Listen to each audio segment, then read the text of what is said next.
नमस्कार, बहुत स्वागत है आप सभी का। आपके साथ मैं पल्लवी रविंद्र सिंह और बुलेटिन की शुरुआत सबसे बड़ी खबर के साथ करेंगे। कल बीजेपी का घोषणा पत्र जारी होगा।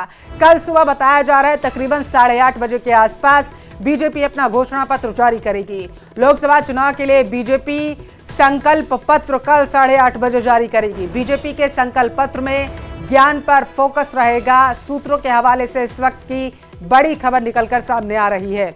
अंबेडकर जयंती पर बीजेपी अपना संकल्प पत्र जारी कर रही है।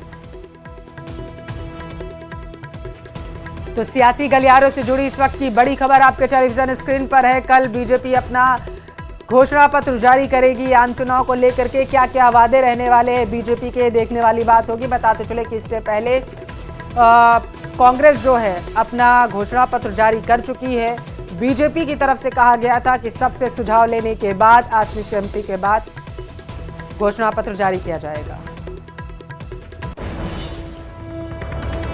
पश्चिम बंगाल की मुख्यमंत्री ममता बनर्जी को गुरुवार को जलपाईगुड़ी में अजीब हालात का बताया जा रहा है कि सामना करना पड़ा। ममता बनर्जी के काफिले के सामने जय श्री राम के नारे लगे। जैसे ही उनका काफिला चला, इलाके पहुंचा, वहां मौजूद बीजेपी कार्यकर्ता जय श्री राम के नारे लगाने लगे। हालांकि इस घटना पर ममता बनर्जी ने कोई प्रतिक्रिया अपनी नहीं दी। चालीसा इलाके में बीजेपी उम्मीदवार के समर्थन में बीजेपी की रोड मीटिंग चल रही थी और इसी दौरान मुख्यमंत्री का काफिला वहां से गुजरा तो बीजेपी कार्यकर्ताओं ने जय श्री राम के नारे लगाना शुरू कर दिया। मुख्यमंत्री का काफिला वहां पर कुछ सेकंड के लिए रुका, लेकिन ममता बनर्जी बिना कुछ कहे आगे बढ़ गई।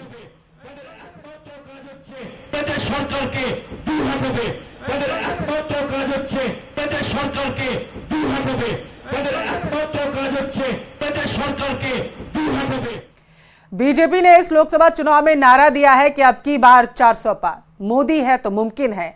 अब ये नारा आम लोग भी दे रहे हैं। खास बात यह है कि यह नारा भोपाल के अलीगंज हैदरी मस्जिद खूब गूंज रहा है। वहां पर इस नारे को लगाने वाला और कोई नहीं बल्कि मुस्लिम समुदाय के लोग हैं। रिपोर्ट में देखिए।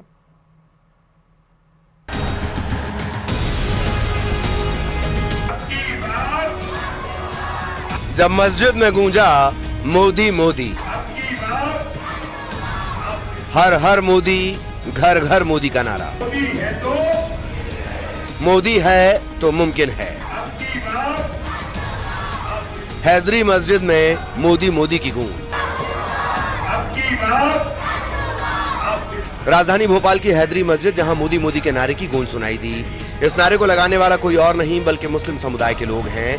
आप भी मोदी मोदी की गूंज का नारा सुनिए। मोदी है तो, मोदी है तो, मोदी है तो, मोदी है तो, अब की बार। अब चलिए इस नारे की पूरी कहानी आपको बताते हैं। दरअसल भोपाल लोकसभा क्षेत्र से बीजेपी प्रत्याशी आलोक शर्मा प्रचार के लिए अलीगंज पहुंचे थे, जहां बोहरा समाज ने जुमेराती स्थित मस्जिद में उनका शानदार स्वागत किया। इस दौरान बीजेपी प्रत्याशी आलोक शर्मा भी वहां मौजूद रहे। मस्जिद के आमिल जौहर अली ने प्रधानमंत्री नरेंद्र मोदी की दिल खोलकर तारीफ की। बात करते हैं और दुआ करते हैं कि खुदा ताला आपको कामयाबी अता करे। हम जो है हमारे वज़ीर आज़म नरेंद्र मोदी की बहुत कदर करते हैं, क्योंकि सैयदना साहब के साथ में उन्होंने काफ़ी जो है अपना घर जैसा रिश्ता बनाया है और सैयदना साहब भी उनकी बहुत कदर करते हैं। हम आपसे दुआ करते हैं कि खुदा आपको कामयाबी दे। मोदी है तो, मोदी है तो, मोदी है तो, मोदी है तो, अब की बार। बात सिर्फ पीएम मोदी के नारों तक सीमित नहीं रही, बल्कि मस्जिद के अंदर पीएम मोदी के पोस्टर लहराने लगे। बोहरा समाज ने मस्जिद के अंदर ही पीएम के पोस्टर लहरा दिए। इसके अलावा एकजुट होकर अब की बार 400 पार का नारा लगाया। अब की बार, अब की बार। बीजेपी ने भी इस बार लोकसभा चुनाव में 400 पार का नारा दिया है। अब ये नारा आम लोग भी लगा रहे हैं। लोकसभा चुनाव के लिए इन दिनों प्रचार जो है जोरों पर है। ऐसे में चुनावी मैदान में उतरे कैंडिडेट्स की वाइफ आखिर कैसे पीछे रह सकती हैं? कोटा में बीजेपी के लोकसभा उम्मीदवार ओम बिड़ला की पत्नी डॉक्टर अमिता बिड़ला ने अपनी टीम के साथ अनोखे अंदाज में चुनाव प्रचार किया, तो वहीं दूसरी तरफ ओम बिड़ला के प्रतिद्वंदी प्रहलाद गुंजल की पत्नी वो भी जो हैं मैदान में उतरी हैं।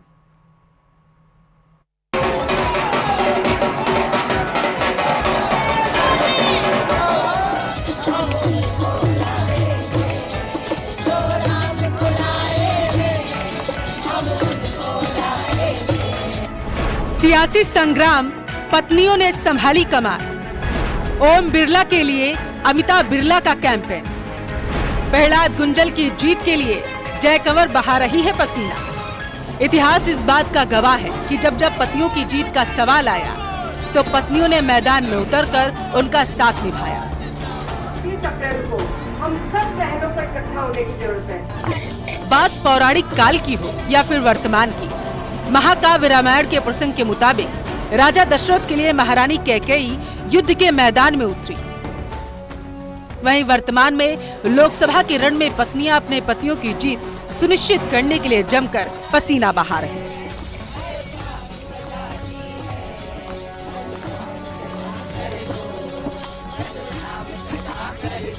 अब जरा कोटा से आई इन दो तस्वीरों पर गौर करिए। एक तरफ कोटा से बीजेपी उम्मीदवार ओम बिड़ला की पत्नी डॉक्टर अमिता बिड़ला है, तो दूसरी तरफ उनकी प्रतिद्वंदी प्रहलाद गुंजल की पत्नी जय कंवर है। दोनों पतियों को जिताने के मकसद से प्रचार की कमान संभालते हुए नजर आ रही हैं। अब सबसे पहले बात करते हैं अमिता बिड़ला की, जो सुबह से शाम तक 50 महिलाओं की टीम के साथ शहर शहर और गांव-गांव प्रचार कर रही हैं। लेकिन इन सब में आकर्षण का केंद्र है इनका ड्रेस कोड। सभी एक रंग की साड़ी में चुनाव प्रचार करने के लिए उतरी। इतना ही नहीं, ढोलक की थाप के बीच उनका गायन भी मन को मोह रहा।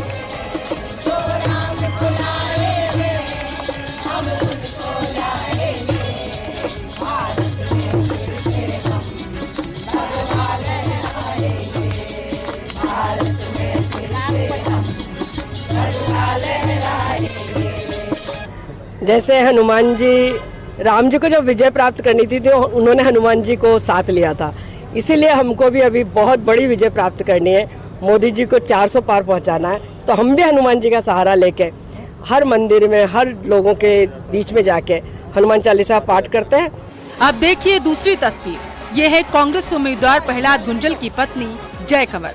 घर घर जाकर अपने पति के लिए वोट मांग रही हैं। फूल माला पहनाकर उनका ऐसे स्वागत किया जा रहा है कि जैसे वो खुद ही उम्मीदवार हो। मुझे हमेशा पहले भी बहुत प्यार मिला है और सभी लोग मेरा दिल से स्वागत करते हैं, और इस चुनाव में भी लोगों ने मेरा तहे दिल से स्वागत किया है और मुझे हर तरफ से सहयोग और सबकी आशीर्वाद मिल रहा है। सियासी समर में दिग्गजों को प्रचार के लिए पत्नियों का साथ मिला। पत्नियों की भी जिद है कि वो उन्हें जिताकर ही रहेंगी। बहरहाल परिणाम से पहले जीत का भरोसा बेहद ही अच्छी बात है, लेकिन पत्नियों के प्रचार कितनी वोटों का आधार बनेगा, ये 4 जून को साफ होगा। ओम बिड़ला की पत्नी जो पूरी तरह से चुनाव प्रचार मोड पर है, अपनी पूरी की पूरी जो बड़ी टीम है वो तैयार की हुई है, जिसके साथ में घर घर जाकर के ये चुनाव प्रचार का सिलसिला चल रहा है। हिमांशु मित्तल, न्यूज़ 18 कोटा। लोकसभा चुनाव में हैदराबाद सीट पर मुकाबला बेहद ही रोचक होता जा रहा है। लगातार चौथी बार सांसद बनने के लिए एड़ी चोटी का जोर लगा रहे AIM-IM प्रमुख असदुद्दीन ओवैसी को इस बार कड़ी टक्कर दे रही हैं बीजेपी उम्मीदवार माधवी लता। ओवैसी मुस्लिम इलाकों के वोटर से ट्रिपल तलाक कानून के खिलाफ मतदान करने की जहां अपील कर रहे हैं, तो वहीं माधवी भी जोरदार तरीके से पलटवार कर रही। महिला से अपील करने आया हूँ, बुजुर्गों से, माँ और बहनों से, गरीब और नौजवानों से, 13 मई को मजलिस कोर्ट देकर कामयाब करिए। पार्लियामेंट इलेक्शन है, CAA काले कानून के खिलाफ मजलिस कोर्ट दीजिए। ट्रिपल तलाक के गलत कानून के खिलाफ, जो खवातीन के खिलाफ है, मजलिस कोर्ट देकर कामयाब करिए। आपकी क़यादत को मजबूत रखिए, अपनी आवाज को मजबूत रखिए। मैं असदुद्दीन ओवैसी तमाम अहलिया ने महिला से अपील करने आया हूँ, बुजुर्गों से, माँ और बहनों से, गरीब और नौजवानों से, 13 मई को मजलिस कोर्ट देकर कामयाब करिए। पार्लियामेंट इलेक्शन है। असदुद्दीन जी इंस्टेंट ट्रिपल तलाक के बारे में वोट मांग रहे हैं, तो इसका मतलब है कि यहाँ के लड़की को वो बार बार शादी करवाना चाहते हैं। इसका मतलब है यहाँ का मुसलमान लड़की से व्यापार करना चाहते हैं। इसका मतलब है यहाँ का मुसलमान लड़की को दुबई भेजना चाहते हैं, दुबई भेजना भी चाहते हैं, बेचना भी चाहते हैं। इसका मतलब यह है कि यहाँ का मुसलमान लड़की को ट्रिपल इंस्टेंट तलाक के दलदल से निकालना नहीं है। यह मर्दों का राज्य चलाने का, मुसलमान चंद मर्दों का राज्य चलाने का जो इन्होंने ठेका लेके रखा है ना, इसको हम निर्मूल करेंगे। चुनाव से पहले नेताओं के वादे और घोषणा पत्र पर सियासत बेहद ही तेज है। कांग्रेस ने गरीब महिलाओं को सालाना 1 लाख रुपए देने की जहां घोषणा की, तो अपने चुनावी एजेंडे में इसे शामिल किया। तो आरजेडी एक कदम आगे बढ़ते हुए 1 करोड़ रोजगार, 500 रुपए घरेलू गैस सिलेंडर के साथ 200 यूनिट बिजली फ्री में देने का ऐलान कर चुकी है। एनडीए के नेता विरोधियों से सवाल पूछ रहे हैं कि आखिर खोखले वादों से घोषणा क्यों की जा रही है। हिंदुस्तान के हर गरीब परिवार में एक महिला को कांग्रेस पार्टी की सरकार साल का 1 लाख रुपया बैंक अकाउंट में डाल देगी। 1971 के चुनाव में राहुल गांधी की दादी इंदिरा गांधी ने गरीबी हटाओ का नारा दिया था।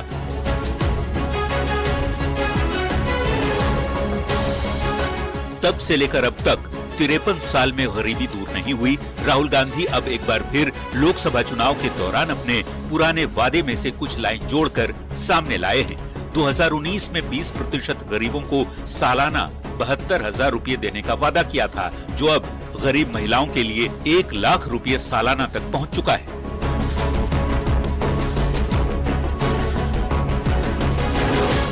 चुनावी साल में घोषणा पत्र के जरिए कांग्रेस ने पैसों की बात की, तो बिहार की महागठबंधन की सबसे बड़ी पार्टी आरजेडी ने 1 करोड़ नौकरी, 500 रुपये में गैस सिलेंडर के साथ 200 यूनिट बिजली फ्री में देने की घोषणा की। 24 में 24 जन वचन हम लोग लेकर के आए हैं।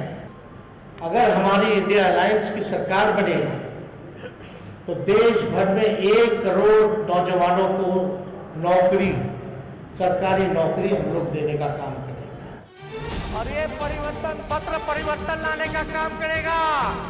चुनावी साल में जिस तरह से विपक्षी दलों की ओर से लोक लुभावन घोषणाएं की जा रही हैं, उस पर सियासत तेज है। एनडीए के नेता सवाल पूछ रहे हैं कि खोखले वादे किस आधार पर किए जा रहे हैं। राष्ट्रीय संदर्भ में जारी किया, तो 23 सीट पर तो चुनाव लड़ रहे हैं। अब पूरे देश की राजनीति का एजेंडा तय कर रहे हैं। अपना रामा दामा और दूसरे का गिरथा माँ। ये जनता की आंखों में धूल झोंकने का काम कर रहे हैं। हमेशा से ये करते रहे हैं। इनको मालूम है सच्चाई कि परिवर्तन तो होना कुछ नहीं है, खाली नाम इन्होंने रख लिया अपने मन को संतुष्टि देने के लिए परिवर्तन पत्र। इस देश की 140 करोड़ जनता आज मोदी जी के साथ है। भाई अगर 1 करोड़ लोगों को नौकरी ये दे सकते तो एक लंबे समय तक इन्हीं के परिवार के लोग बिहार की सत्ता में रहे, और उस वक्त कैसे नौकरियां बांटी गईं, ये हम में से किसी को बताने की जरूरत नहीं है। लोकसभा चुनाव से पहले जिस तरह से नेताओं के वादे एक के बाद एक सामने आ रहे हैं, जिस तरह से पार्टियों का घोषणा पत्र जनता के सामने लाया जा रहा है, उस पर सियासत तो तेज है। चुनाव से पहले किस कदर नेताओं की जुबान चल रही है, इसे जनता सुन रही है और देख भी रही है। दावों से उलट जमीन पर काम करने से ही वादे पूरे होते हैं, बयान देने भर से नहीं। Bureau report, news 18। और यहाँ वक्त है एक छोटे से ब्रेक का।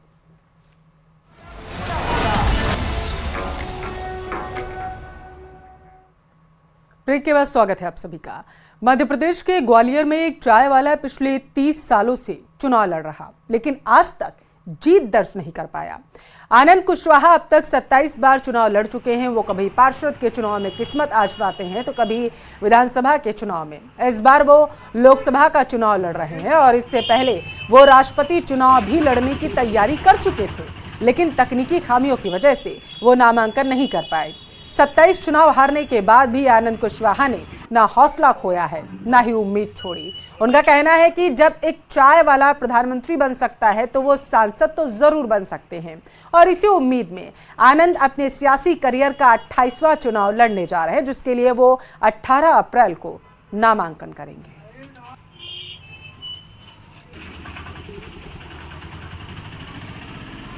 जी हमारे बहुत बढ़िया, हमारे प्रिय बड़े भाई हमारे, और सारे चुनाव लड़ चुके हैं और आज भी चुनाव लड़ रहे हैं। आखिर उम्मीद नहीं छोड़ रहे, एक ना एक दिन तो जीतेंगे, हमारी दुआ है भगवान। समय आएगा तो जीतेंगे बिल्कुल, उनके प्रयास पूरा करते रहे। किस तरह से प्रचार करते हैं वो अपने, हाँ, घर जाके प्रचार करते हैं, मेहनत कर रहे हैं, पूरा प्रयास कर रहे हैं। देखो नेताजी के व्यवहार अपना इतने पूरी व्यवहार है, सबसे बनाकर चलते हैं। सबसे बनाने के चलने के बाद में सारे चुनाव लड़ चुके हैं, पार्षद से लेके राष्ट्रपति तक का चुनाव लड़ चुके हैं, पार्षद से लेकर राष्ट्रपति तक का चुनाव लड़ सकते हैं और लड़ चुके हैं जी। लोकसभा का चुनाव लड़ेगा, 28 चुनाव मेरा है लोकसभा का। पहले पार्षद का लड़ चुका हूँ, विधानसभा का, लोकसभा का, राष्ट्रपति, उपराष्ट्रपति, महापौर, राज्यसभा का सारे चुनाव लड़ चुका हूँ।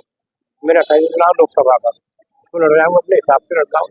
साइकिल में प्रचार करता हूँ, पैदल में प्रचार करता हूँ, दो ही साधन है, साइकिल और पैदल करता हूँ। केंद्रीय जल शक्ति मंत्री और तीसरी बार जोधपुर से बीजेपी प्रत्याशी गजेंद्र सिंह शेखावत का पोकरण में एक अनोखा अंदाज देखने को मिला, जिसकी हर ओर चर्चा हो रही। ऐसा क्या खास है, रिपोर्ट में देखिए। टीवी और अखबारों में नजर आने वाला सियासत का चमकदार सितारा जब आन बान और शान की सवारी छोड़कर ट्रैक्टर चलाने लगे तो किसानों का बड़ा तबका और देश का आम आदमी कब उस हस्ती से खुद ब खुद जुड़ जाता है, ये उसे भी एहसास नहीं होता।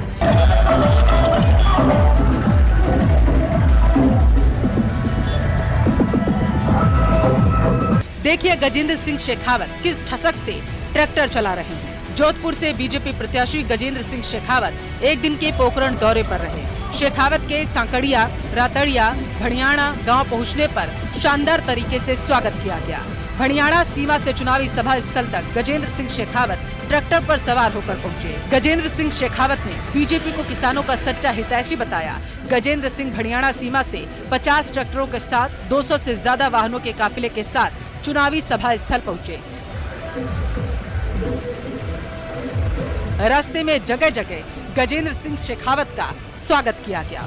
काफिले में विधायक महेंद्र प्रतापपुरी महाराज सहित बीजेपी के चर्चित चेहरे शामिल थे। गजेंद्र सिंह शेखावत के इस ड्राइविंग स्किल को कैसे आखिर कोई नजरअंदाज कर सकता है। वैसे घिसे पिटे लीक पर चलना कभी शेखावत को रास ही नहीं आया। राजस्थान की राजनीति के धुरंधरों का सियासत से इतर वक्त बेवक्त अनूठा अंदाज हर किसी को अचंभित कर देता है। यही वजह है कि नेताओं के ये अंदाज कुछ वक्त के लिए ही सही लेकिन चर्चा में जरूर रहते हैं, पर चुनावी मौसम में इन तस्वीरों की अहमियत और ज्यादा बढ़ जाती है। न्यूज़ 18 राजस्थान के लिए पोकरण से सामलदान रत्नू की रिपोर्ट। अलवर के हरसोली में केंद्रीय गृह मंत्री अमित शाह ने बड़ी जनसभा को संबोधित किया। कांग्रेस पर निशाना साधते हुए कहा कि कांग्रेस ने OROP का वादा पूरा नहीं किया। मोदी सरकार के 10 साल में असंभव काम भी संभव हुए हैं।